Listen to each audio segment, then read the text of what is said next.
Abnormal Psychology BA 6th semester session 36. The topic is developmental disorder. So first we'll see what is the meaning of developmental disorder. Developmental disorder or developmental disability means a severe or chronic disability of an individual which has mental or physical impairment of the age of 22. It is likely to continue indefinitely and results in substantial functional limitations 3 or more years of major life activity.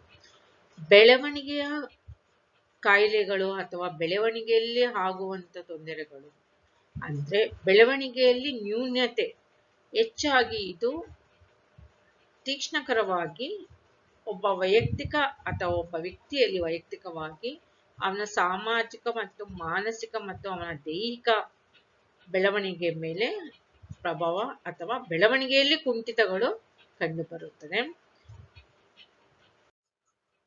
The term developmental disorder or developmental disability is means severe or chronic disability of an individuals. So ಈ ಒಂದು ಬೆಳವಣಿಗೆಯ ಅಥವಾ ವಿಕಾಸದಲ್ಲಿ ಆಗುವಂತಹ ತೊಂದರೆಗಳು ಅಥವಾ ಅಂಗವಿಕಲತೆಯು ಅತಿ ತೀಕ್ಷ್ಣವಾದ ರೀತಿಯಲ್ಲಿ ವ್ಯಕ್ತಿಯ ಬೆಳವಣಿಗೆ ಮೇಲೆ ಪ್ರಭಾವ ಬೀರುತ್ತೆ. ಅದು ಅವನ ಮಾನಸಿಕ ಮತ್ತು ಶಾರೀರಿಕ ಅಸ್ತವ್ಯಸ್ತತೆಯಲ್ಲಿ ಕಂಡುಬರುತ್ತದೆ. ಮಾನಸಿಕವಾಗಿಯೂ ಹೆಚ್ಚಾಗಿ ಅಂಗವೈಕಲ್ಯತೆ ಆಗುತ್ತದೆ ಮತ್ತು ಶಾರೀರಿಕವಾಗೂ ಅಂಗವೈಕಲ್ಯತೆ ಉಂಟಾಗುತ್ತದೆ. ಅದು ಒಂದು ವಯಸ್ಸಿಂದ ಇನ್ನೊಂದು ವಯಸ್ಸಿಗೆ ಅದು ಕಂಟಿನ್ಯೂಟಿ ಇರುತ್ತೆ. It won't be stop at a moment. It will continuity in the till age of 22. ಯಾವ ರೀತಿ ಅಂದ್ರೆ they have self care, receptive and expressive language, learning, mobility, self-direction, capacity for independent living, economic and self-sufficiency.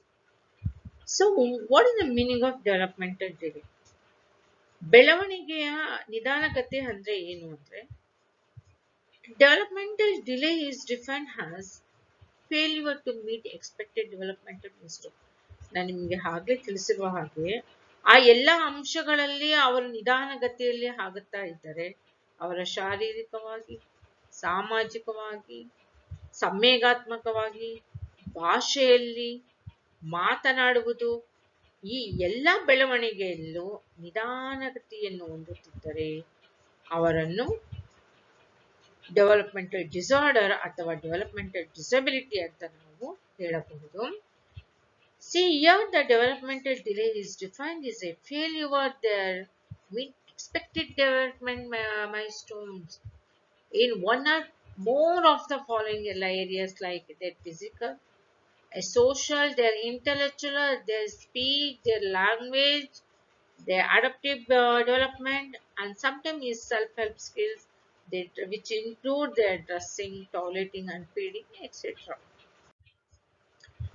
See here some example of physical mental disorder likely to result in delayed development are ಇಲ್ಲಿ ಶಾರೀರಿಕ ಮತ್ತು ಮಾನಸಿಕವಾದ ತೊಂದರೆಗೆ ಆಗುವಂತಹ developmental disorder ಬೆಳವಣಿಗೆ ನ್ಯೂನತೆ ಅಥವಾ ಅಂಗವಿಕಲ್ಯತೆಯನ್ನು ಹೊಂದಿರುವ ಕೆಲವು ಅಂಶಗಳು ಈ ರೀತಿ ಇರುತ್ತೆ. Chromosomal abnormalities, genetic or cognitive disorder, severe sensory impairment including that is a hearing and vision, inborn errors of metabolism, disorders reflecting disturbance of the development of the nervous system, cognitive infections, disorders secondary or exposure to toxic substance that including fetal alcohol syndrome. ಯಾವ ರೀತಿ ಅಂದ್ರೆ ಅವರ ಕ್ರೋಮೋಸೋಮಿನ ಅಪಸಾಮಾನ್ಯತೆ ಇರ್ಬೋದು, ವಂಶ ಪಾರಂಪರ್ಯವಾಗಿ ಅಥವಾ ಗುಣಾಣುಗಳಿಂದ ಬಂದಿರ್ಬೋದು, ಅವರ ಸಂವೇದಾತ್ಮಕ ಶಕ್ತಿ ಅಂದ್ರೆ ಅವರಿಗೆ ಮಾತನಾಡುವುದು ಪಂಚೇಂದ್ರಿಯಗಳು ಅಂತ ನಾವೇನ್ ಹೇಳ್ತೀವಿ ಅದರಲ್ಲಿ ಹಲವಾರು ವೈಪರೀತ್ಯಗಳು ಇರುತ್ತೆ. ಅವ್ರು ಕೇಳಿಸ್ತಾನೆ ಇರ್ಬೋದು, ಕಣ್ಣು ಕಾಣಿಸದೇನೆ ಇರ್ಬೋದು, ಮತ್ತೆ ಅವರ ನರ್ವಸ್ ಸಿಸ್ಟಮ್ ನರ ವ್ಯವಸ್ಥೆಗಳ ಮೇಲೆ ಅತಿ ಹೆಚ್ಚಾಗಿ ಪ್ರಭಾವ ಬೀರುತ್ತದೆ. ಮತ್ತು cognitive infection, brain function, cognitive impairment ಅನ್ನು ನಿಮ್ಗೆ ಆಲ್ರೆಡಿ ಗೊತ್ತು.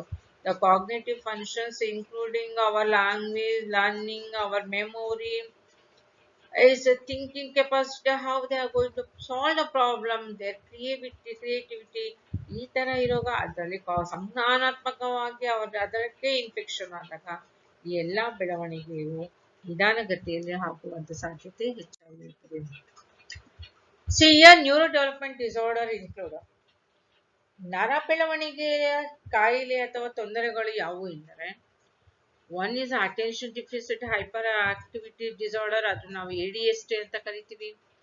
ಇನ್ ADHD is poor or short attention span, their excessive activity and their impulses inappropriate, the child is functioning or development.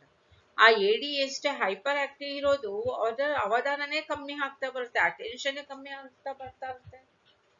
Because ADHD is a brain disorder, ನಮ್ಮ ಮೆದುಳಿನಲ್ಲಿ ಆಗುವಂತ ತೊಂದರೆ ಕಂಡು ಬರುತ್ತದೆ.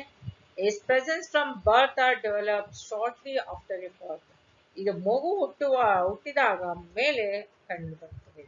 some children mainly have very difficult and sustained attention.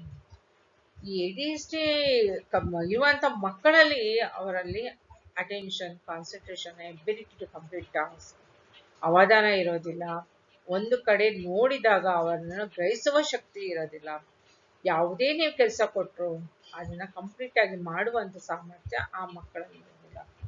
Some children are overactive and impulsive and some are both. ಕೆಲವು ಮಕ್ಕಳು over active ಆಗಿರ್ತಾರೆ, ಕೆಲವು ಮಕ್ಕಳು ಓವರ್ ಆಕ್ಟಿವ್ ಆಗಿರಲ್ಲ. ಅತಿ ಚುರುಕಾಗಿರ್ತಾರೆ, ಕೆಲವರು ಚುರುಕಾಗೇ ಇರುತ್ತಾರೆ. Here the doctor use questionnaire to complete by parents and teachers. Doctors ಏನ್ ಮಾಡ್ತಾರೆ, ಪೇರೆಂಟ್ಸ್ಗಾಗ್ಲಿ ತಂದೆ ತಾಯಿಗಳಿಗಾಗ್ಲಿ ಅವರ ಶಿಕ್ಷಕರಿಗಾಗ್ಲಿ ಒಂದು ಪ್ರಶ್ನಾವಳಿ ಕೊಟ್ಟು ಆ ಮಗುವಿನ ಅಬ್ಸರ್ವ್ ಮಾಡಿ ಅವರು ಅದರಲ್ಲಿ ಅದಕ್ಕೆ ಆ ಪ್ರಶ್ನೆಗೆ ಉತ್ತರ ಕೊಟ್ಟಾಗ ಅದಕ್ಕೆ ಸಂಬಂಧಪಟ್ಟಂಗೆ ಅವರು ಡಯಾಗ್ನೋಸ್ ಅಥವಾ ನಿರ್ಧರಿಸೋದಕ್ಕೆ ಅನುಕೂಲವಾಗುತ್ತದೆ. ಇನ್ನೊಂದು autism. Autism already you know about. Now is called autism spectrum disorder. Is our conditions in which people are very difficult to developing. Is normal social relation, use language abnormality, are not at all and show restricted repetitive behaviors. Autism ಮಕ್ಕಳಲ್ಲಿ ಅವರಿಗೆ ಸಾಮಾಜಿಕ ಅಥವಾ ಸಮಾಜದ ನಡುವೆ ಸಂಬಂಧ ಅಷ್ಟಾಗಿ ಚೆನ್ನಾಗಿರೋದಿಲ್ಲ, ಮತ್ತೆ ಮಾತನಾಡುವುದರಲ್ಲೂ ಅಪಸಾಮಾನ್ಯತೆಯು ಇರುವುದು ಹೆಚ್ಚಾಗಿ ಕಂಡು ಬರುತ್ತದೆ. ಮತ್ತೆ ಅವರು ರಿಪಿಟೇಟಿವ್ ಬಿಹೇವಿಯರ್ಸ್, ಅವರು ಏನು ಪದೇ ಪದೇ ಅವರ ವರ್ತನೆ ಒಂದೇ ರೀತಿ ಇರುತ್ತೆ. ಕೇಳಿದಿತ್ತು ಅವರ ನಾವು ನೋಡಿದ ತಕ್ಷಣ ತಿಳ್ಕೊಬಹುದು, ಮಗು ಅದರದೇ ಆದ ಒಂದು ವರ್ತನೆ ತೋರಿಸ್ತಾನೆ ಇರುತ್ತೆ. Here affected people have difficulty communicating with relating to others. ತುಂಬಾ ಕಷ್ಟ ಆಗುತ್ತೆ ಇನ್ನೊಬ್ಬ ವ್ಯಕ್ತಿ ಜೊತೆ ಅವರ ಅವರ ಅವರ ಭಾವನೆಗಳನ್ನ ವ್ಯಕ್ತಪಡಿಸೋದು ಬಹಳ ಕಷ್ಟ ಆಗುತ್ತೆ ಈ ಮಕ್ಕಳಿಗೆ. And here people with autism spectrum disorder also have restricted pattern, that is a behavior, their interests, their activities, and often follow the rigid routine. Here diagnosis is based on observations. ನಾವು ಯಾವ ರೀತಿ diagnose ಮಾಡ್ತೀವಿ, ಯಾವ ರೀತಿ ನಿರ್ಧರಿಸ್ತೀವಿ ಇವಾಗ autism ಇದೆ ಅಂದ್ರೆ observation, ಅವಲೋಕನ ಮಾಡೋದು, reports from parents and other take care giver, and standard is autism specific screen test. ಆಟಿಸಮ್ಗೆ ಒಂದು ನಿರ್ದಿಷ್ಟವಾದ ಪರೀಕ್ಷೆಗಳು ಇರುತ್ತದೆ. ಅದಲ್ದಿರ ಅವನ್ನ ಅಬ್ಸರ್ವೇಷನ್ ಮಾಡೋದು ಅಥವಾ ಅವಲೋಕನ ಮಾಡೋದು, ರಿಪೋರ್ಟ್ಸ್ ಪೇರೆಂಟ್ಸ್ ಇಂದ ಕಲೆಕ್ಟ್ ಮಾಡೋದು, ಕೇರ್ ಗಿವರ್ಸ್ ಇಂದ ತಗೊಳೋದು, ಪ್ಲಸ್ ಟೀಚರ್ಸ್ ಇಂದನೂ ಹಲವಾರು ಇನ್ಫಾರ್ಮೇಶನ್ ತಗೊಳ್ತಾರೆ. ಇನ್ನು ಮುಂದಿನದು ಲರ್ನಿಂಗ್ ಡಿಸಬಿಲಿಟಿ, ಕಲಿಕೆಯ ನ್ಯೂನ್ಯತೆ. ಕಲಿಕೆಯ ನ್ಯೂನ್ಯತೆ, that learning disability such as dyslexia and impairments in other academic areas. Dyslexia ಇದ್ರೂ ಅವರು ಶಾಲೆಯಲ್ಲಿ ಓದುವಾಗ ಹಲವಾರು ನ್ಯೂನ್ಯತೆಗಳು ಕಂಡು ಬರುತ್ತೆ, ಕಲಿಕೆಯ ನ್ಯೂನ್ಯತೆಗಳು. Here learning disorder involves on ability to acquire, retain, broadly use specific skills in information. It is resulting from a deficiency in attention, their memory, reasoning, and affecting academic performance. ಈ ಕಲಿಕೆ ನ್ಯೂನತೆ ಇರುವಂತ ಮಕ್ಕಳು ಅವರ ಅಕಾಡೆಮಿಕ್ ಆಕ್ಟಿವಿಟೀಸ್ ಅವ್ರು ಏನೇ ನಾವು ಹೇಳ್ಕೊಟ್ರು ಆ ಒಂದು ಕಲಿಯುವುದರಲ್ಲಿ ಹಿಂದೆ ಬೀಳ್ತಾರೆ.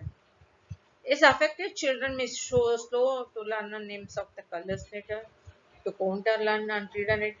ಕೆಲವು ಸಲ ಅವರು ಕಲರ್ಸ್ ತೋರಿಸಿದ್ರೆ ಹೇಳೋದು ನಿಧಾನ ಆಗ್ಬೋದು, ಕೆಲವರಿಗೆ ಬರೆಯೋದಕ್ಕೆ ಓದೋದಕ್ಕೆ ಕಷ್ಟ ಆಗುತ್ತೆ, ಕೆಲವು ಮಕ್ಕಳಿಗೆ ಲೆಕ್ಕಗಳು ಮಾಡೋದಕ್ಕೆ ಮ್ಯಾಥಮೆಟಿಕ್ಸ್ ಪ್ರಾಬ್ಲಮ್ ಜಾಸ್ತಿ ಆಗುತ್ತೆ. ಒಂದೊಂದು ವಿಷಯದಲ್ಲಿ ಒಂದೊಂದು ರೀತಿಯ ನ್ಯೂನತೆ ಇರುವುದು ಕಂಡು ಬರುತ್ತದೆ. Children take a series of academic and intelligence tests given by learning. Specialists and doctors may apply established criteria to make diagnosis. ಈ ಒಂದು ತೊಂದರೆ ಇರುವಂತವ್ರಿಗೆ ನಿಮ್ಗೆ ಲರ್ನಿಂಗ್ ಡಿಸಬಿಲಿಟಿ ಸ್ಕ್ರೀನಿಂಗ್ ಟೆಸ್ಟ್ ಮಾಡಿ ಅವರು ಯಾವ ಏರಿಯಾದಲ್ಲಿ ಆ ಮಗು ಕಲಿಯುವುದಕ್ಕೆ ಹಿಂದುಳಿತೋ ಅದನ್ನ ಅವರು ಪ್ರಾಕ್ಟೀಸ್ ಮಾಡಿಸ್ತಾರೆ. Practice of giving therapy.